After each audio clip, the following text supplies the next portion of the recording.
Each of these programs is designed to make it just a little harder to live on the land, a little more expensive, a little more hopeless. And the second path to sustainable development is called smart growth. Get ready, Greenville, it's coming.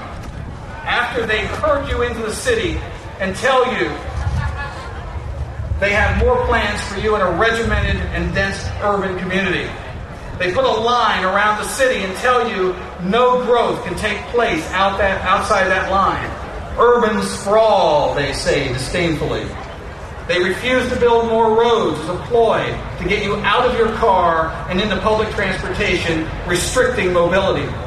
Because there is a restriction on space inside the controlled city limits, there is a shortage of housing and prices skyrocket. That means populations will have to be controlled because there's now a shortage of land. The third path to sustainable development is a new form of government controlled by an elite ruling class called stakeholders councils. These are mostly non-governmental organizations, NGOs, sanctioned by the United Nations, by the way, who, like thieves in the night, just show up to stake their claim to enforce their own private agendas.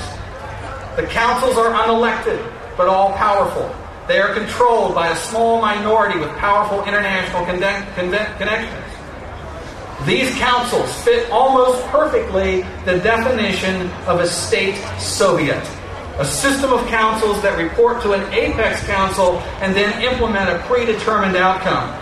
Soviets are the operating mechanism of a government-controlled economy. And that's what every community in America is marked to become under the enforcement of sustainable development. The fourth path to sustainable development is public-private partnerships. Many public-private partnerships are nothing more than government-sanctioned monopolies in which a few businesses are granted special favors like tax breaks, the power of eminent domain, non-compete clauses, and specific guarantees for return on their investment. That means they can use the power of government to put competition out of business. And public-private partnerships are taking over highways and local water treatment plants in communities across the nation. It is not free enterprise, but a Mussolini-type fascism that will only lead to tyranny, and it's all driven by Agenda 21 and sustainable development. Local communities are now being targeted by international forces. Here's how. In June of 2005, the UN invited mayors from around the world to attend the World Environment Day conference in San Francisco. As part of their participation, the mayors were pressed to commit to specific legislation and policy goals by signing a slate of UN accords. 2 documents were presented to the mayors for their signature. One of those documents signed by the mayors was called the Urban Environmental Accords.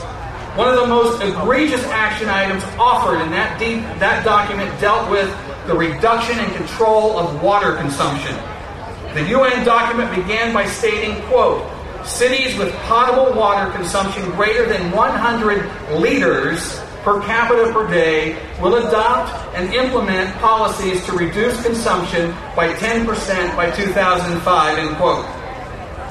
You must be aware that 100 liters is equal to about 26 gallons per person per day. According to the UN, each person should have less than 26 gallons each day to drink, bathe, flush toilets, wash clothes, water lawns, wash dishes, cook, and take care of pets, and more.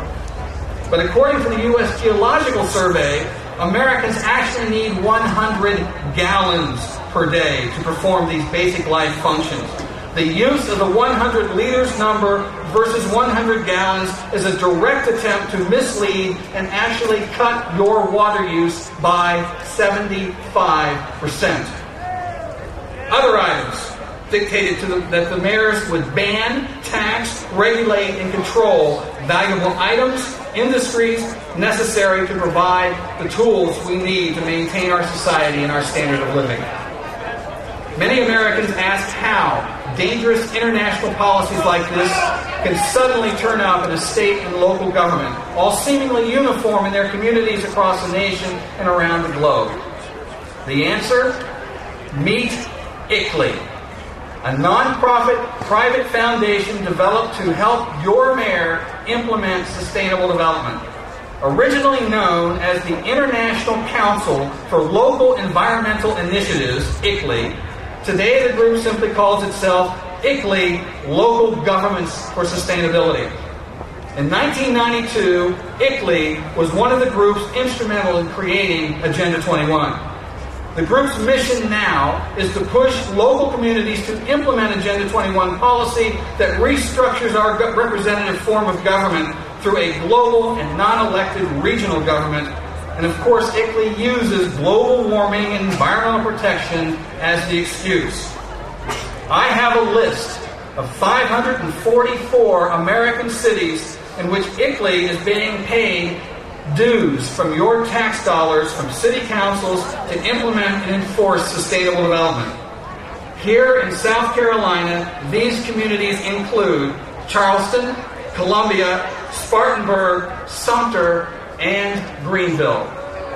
Right here in Greenville, ICLEI is being paid dues from your tax dollars as they teach your local representatives how to set up non-elected boards and councils that will dictate policy over your property, industry, and families, and you will have no say in how they operate. When ICLEI comes into your town, it organizes like a well-oiled machine, using access to a network of green experts, newsletters, conferences, and training workshops for staff and elected officials. And of course, there's money, lots of money, grants from federal, state, and private sources, all with severe strings attached to enforce sustainable development policy. And here are some of the consequences once these programs and policies are enforced. High-density housing scams, traffic congestion by disallowing the building of roads, open space where access is not allowed, government partnering with favored private businesses and non-profit agencies using your tax dollars, mismanagement of public utilities, prohibitions on natural resource management and private property restrictions, increased taxes, fees, regulations, and restrictions. In Oakland, California, such sustainable regulations are forcing every single homeowner to comply by forcing them to put on new roofs, replace appliances and windows to meet strict energy use standards. The average cost per homeowner is estimated to be at least $35,000. ICLEI and others are dedicated to controlling your locally elected public officials to quietly implement an all-encompassing tyranny over every community in the nation. My friends, the United States is not a global village run by elders who hand down the rules from on high. We are a nation of governments elected by the citizens. There is supposed to be discussion, debate, disclosure, so that all citizens know where, when, and why a law or regulation is being presented, and then we are to vote on it. However, global forces which do not accept the unique American form of government sneak behind the curtain, avoiding controversy and honest debate.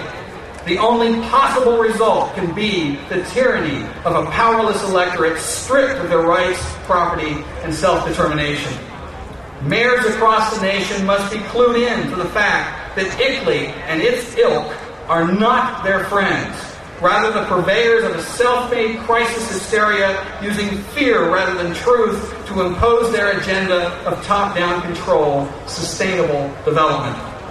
In the name of conservation, we are experiencing a wrenching transformation of our nation into what can only lead to a new dark ages of pain and misery. And as we rally here today, we must understand that we can never restore the republic and control government if we ignore the issue of sustainable development. No matter how many rallies and tea parties we have, no matter how many people you bring to the protest, no matter how determined you are to change things in America, you will never make a difference while ICLEI is hiding down in the bowels of your city council, turning your own community into a little Soviet.